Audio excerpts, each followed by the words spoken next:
Simpsonwave was a unique niche internet aesthetic that emerged in the mid-2010s. It blended elements of vaporwave with visuals and audio from the classic animated series. It combined lo-fi, nostalgic, and surreal elements to create a dreamlike, melancholic vibe that evoked a sense of longing for the 1990s. Simpsonwave was characterized by its use of retro-futuristic visuals, slowed-down music, and a heavy reliance on the show as a cultural touchstone. The Simpsons was a show that lasted 8 seasons. Alright, just kidding, it's still going on over 30 years, but it has 8 seasons that are worth rewatching. It's mostly clips from the golden era that are used in the aesthetic, and merged with glitch effects, VHS-style distortion, and retro computer graphics. Common imagery includes the characters in surreal, contemplative settings, often combined with additional elements that also evoke a sense of nostalgia or existential reflection. Some consider Simpsonwave a music subgenre. The music is typically a remix of vaporwave tracks featuring slowed-down, pitch-shifted versions of 80s/90s pop, jazz, and funk, often with heavy reverb or chopped and skewed effects. Audio samples from The Simpsons are layered into the tracks, creating a surreal blend of familiar show elements with ambient, melancholic tones. In October 2015, a Vine account called Spikester posted a clip from the episode Bart on the Road, remixed with the song Resonance by the artist Home. In the next few months, this 6-second clip would gain over 20 million loops. In February 2016, a YouTube creator called Lucian Hughes would post the most important video ever for the genre. The video presented a montage of clips, mainly of Bart walking and listening to music, incorporated with chroma-keyed visuals. This had a song by the vaporwave artist Blank Banshee playing over it. This video alone introduced millions to both the Simpsonwave and vaporwave genres. Additional creations of this art form exploded.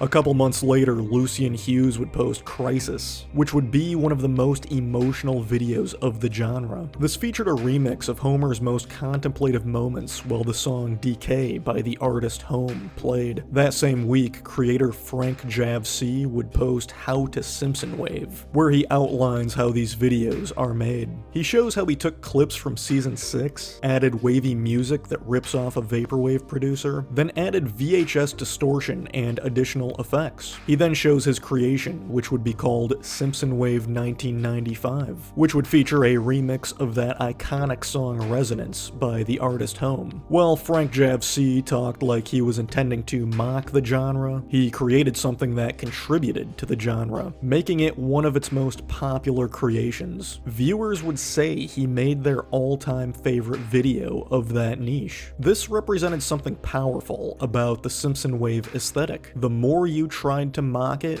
the more strangely profound it would become. This is why Simpsonwave was dubbed more than a meme, and there are so many reasons for why this is.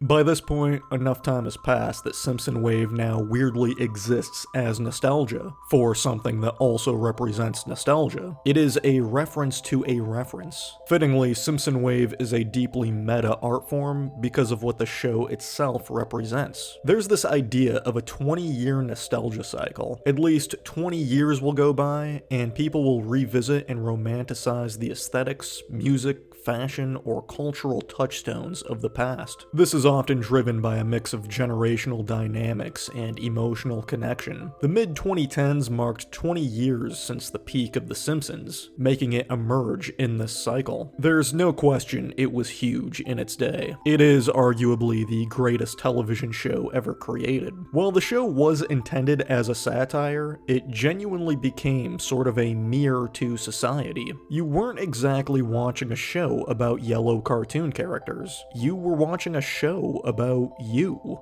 The punchline of the whole show was you and the society you lived in. When it first premiered full episodes on Fox in 1989, it was a cultural shockwave. A primetime animated series was a novelty that had not gotten this big since the Flintstones. This was truly a different time because somehow The Simpsons was seen as one of the most crude things on network television. Somehow. In the late 1980s and early 1990s, primetime television was dominated by sanitized sitcoms like Full House and The Cosby Show, which presented idealized families. The Simpsons stood out by portraying a dysfunctional, chaotic family. Its humor was seen as edgy because it challenged the moralistic tone of the era's TV. We are going to keep on trying to strengthen the American family, to make American families a lot more like the Waltons and a lot less like the Simpsons. Huh?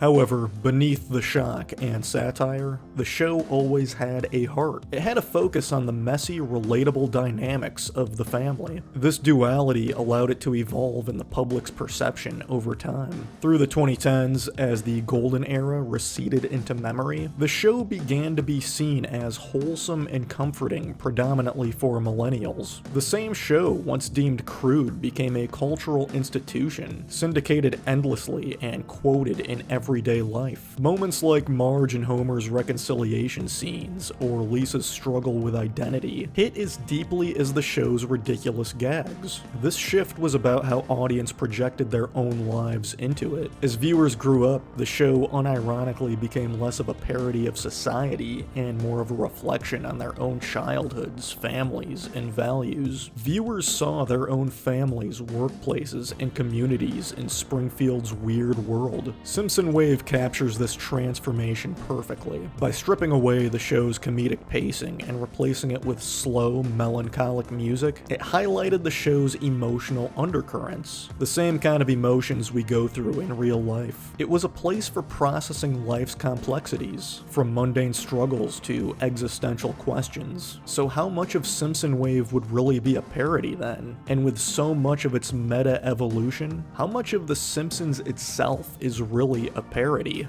The show was always self-aware, poking fun at itself, TV tropes, and pop culture. So if The Simpsons was a mirror, Simpsonwave was a kaleidoscope, refracting that mirror into fragmented, emotional glimpses of the past. Maybe the show's true legacy was in its ability to capture the human experience. The sitcom is commonly referenced as a time capsule that presented the economic stability and upward mobility of the 1990s, despite the fact that earlier seasons did touch on the family's financial struggles. This topic has been covered countless times, so I won't even bother to touch that. Instead, we'll focus on another element of the show. Through time, there has been a shift in the economic dynamics, but there has also been a shift in family dynamics.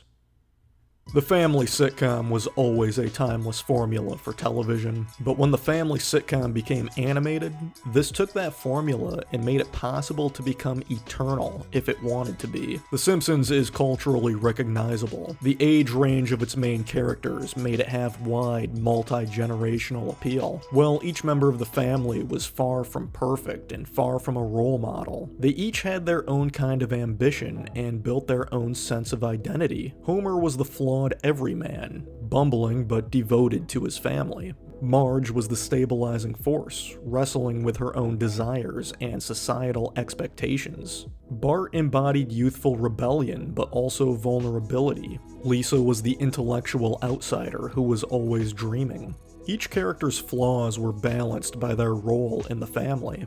No matter how chaotic things got, the characters always returned to a sense of belonging. The show gave people a warm, familiar feeling because it showed the family that, despite all its messiness, still worked. Each member grappled with their identity, but they always found their place within the family by the episode's end. Despite the way it mocked every other family sitcom on television, it had this ability to actually amplify the emotions found in its corny predecessors, and somehow present itself as even more meaningful. Now compare that to today's biggest animated family sitcom, Rick and Morty. You see a stark shift in tone and outlook. While The Simpsons radiates a sense of purpose, Rick and Morty leans into nihilism and insecurity. This creates a dynamic where purpose feels fleeting. Unlike The Simpsons, who find stability in their roles, the Smith family is constantly questioning their worth in a multiverse where they're insignificant. They live in a non-traditional household, where the alcoholic grandfather lives in the garage. The parents seem to constantly be on the verge of of divorce, with Beth being apathetic and Jerry being deeply insecure. Summer is shallow, while Morty is incredibly anxious and morally conflicted. Rick and Morty thrives on this tension, using dark humor to explore existential dread.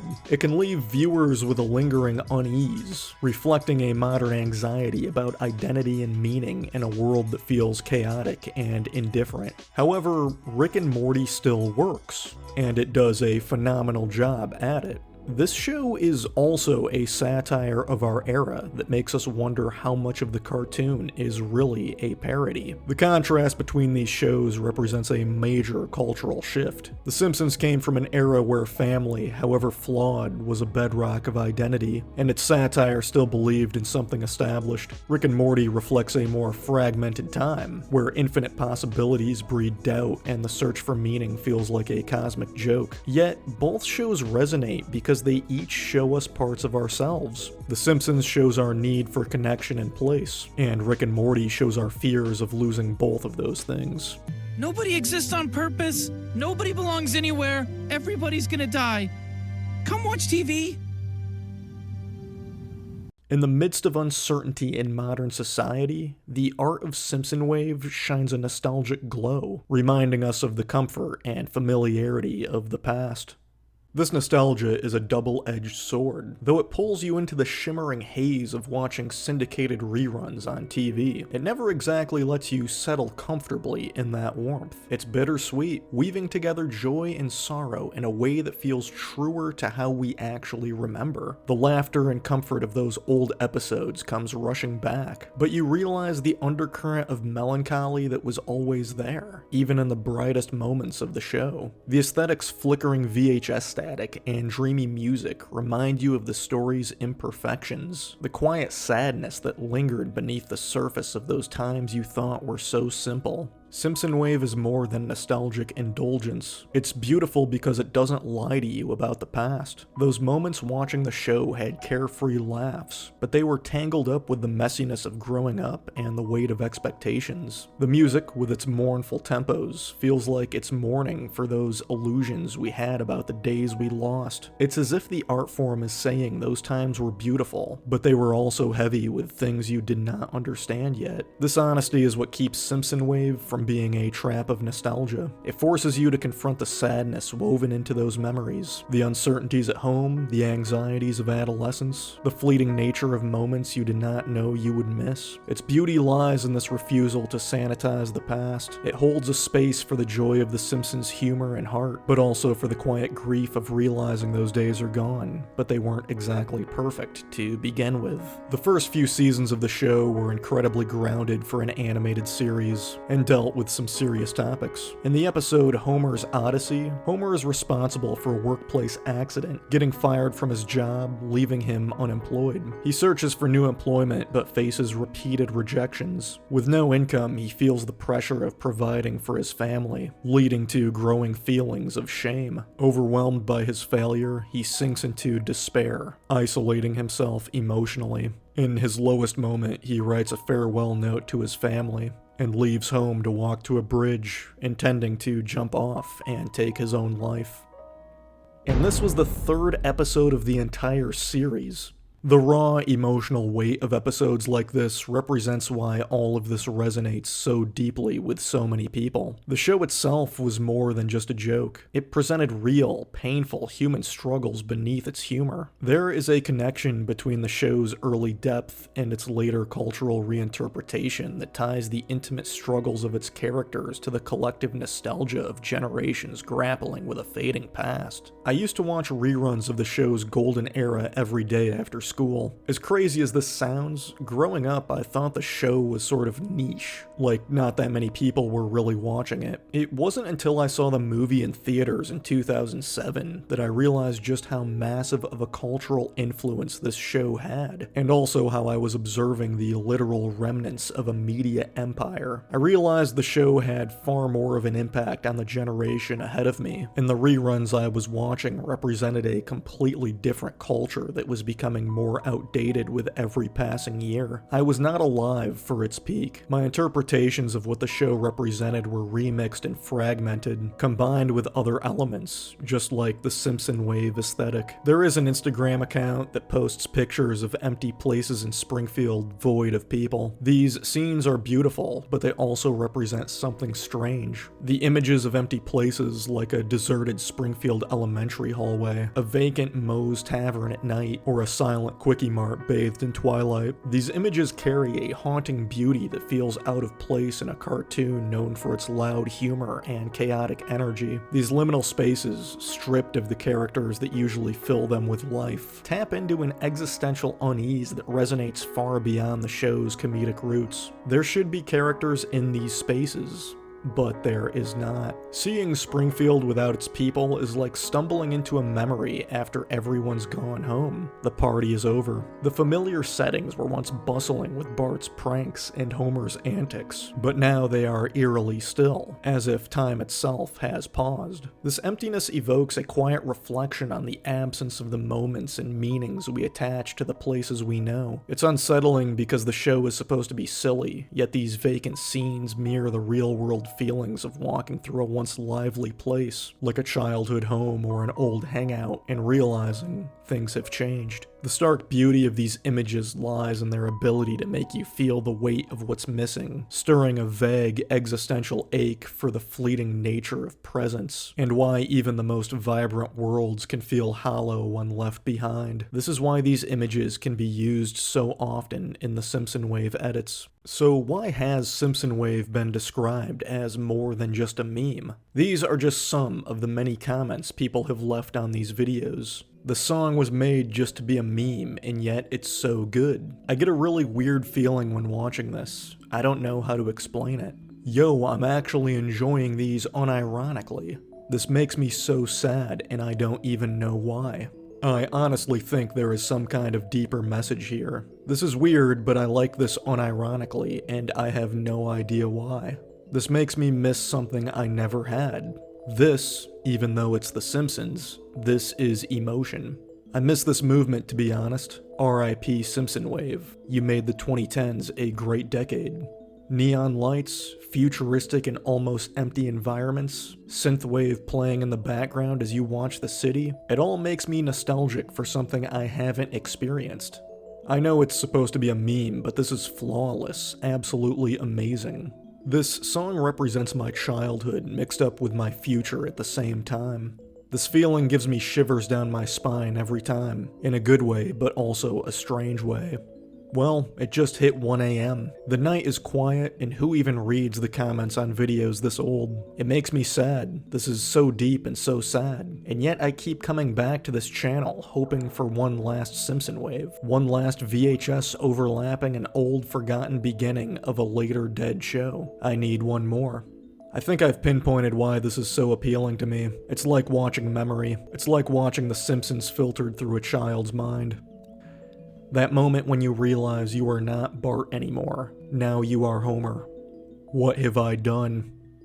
The art form hits in a way that's hard to pin down, like a half-remembered dream that leaves you aching for something you can't name. It's a portal to a feeling. It's a quiet, almost haunting emotional pull that transcends its internet origins. When you watch a Simpsonwave video with its grainy VHS static and Homer staring blankly at a sunset to a tune of a warped 80s pop song, it stirs something deep. It's as if the absurdity of Springfield has been cracked open to reveal a hidden layer of longing, a yearning for a time or a version of yourself that feels just out of reach. The familiar faces are fragments of a past you did not realize you were holding on to so tightly. This art form reaches beyond its meme status because it taps into a universal human ache for connection to moments that shaped us. The slowed down music feels like time itself stretching out, forcing you to linger in the space between childhood and now. It's about feeling the weight of those moments you watched on a boxy TV after school, when the world felt simpler, but maybe wasn't. Simpsonwave takes these fleeting images and bathes them into a neon glow that makes them feel eternal, yet slipping away. It's like staring at an old photo that's starting to fade, where the colors are too vivid and the edges too soft, and you're suddenly aware of how much time has passed. It has an ability to evoke a kind of emotional alchemy. It transforms the mundane, like a shot of Springfield's nuclear power plant against the sky, into something sacred, something that feels like it's speaking directly to your soul. It's nostalgia for the show, but it's also nostalgia for the version of you who laughed at it, who didn't yet know the weight of adulthood or the fragility of memory. The music, with its beats and ethereal tones, warps these images in a haze that feels like mourning, but for the intangible loss of innocence, certainty, or maybe just the feeling of being fully present in a moment. It's a reminder that art, even when it's born from internet subcultures, can reach into the quiet corners of your heart and make you feel seen in your loneliness, your wistfulness, your unspoken hopes. Simpsonwave also carries a strange intimacy, like a shared secret among those who get it. When you watch these videos, you're participating in a collective act of remembering, a ritual that binds you to others who feel the same pull. It's as if the creators are saying, I know you miss this too, and it's okay to feel it. This emotional resonance elevates Simpsonwave beyond a passing internet trend. It's a meditation on how we process time, memory, and identity through the lens of something as familiar as a cartoon. It's art that doesn't demand you analyze it, but invites you to feel it, to sit with the ache of what was and what might never be again. And yet, in that ache, Simpsonwave offers something uplifting. In the lingering shadows of memory, it's about finding beauty in the act of remembering. Those neon-lit scenes and melodies remind you that the past, with all its mess and magic, is part of who you are now. It's a gentle nudge to carry those moments forward as a spark that lights up your present. It's a canvas where we paint our own stories, connecting us across time to the kids we were and the dreams we still chase. In its glowing, lo-fi embrace, it whispers a hopeful truth. Even in our longing, we're never alone, and there's still joy to be found in the flicker of a memory reborn. Maybe the light we left behind is the light showing us the path.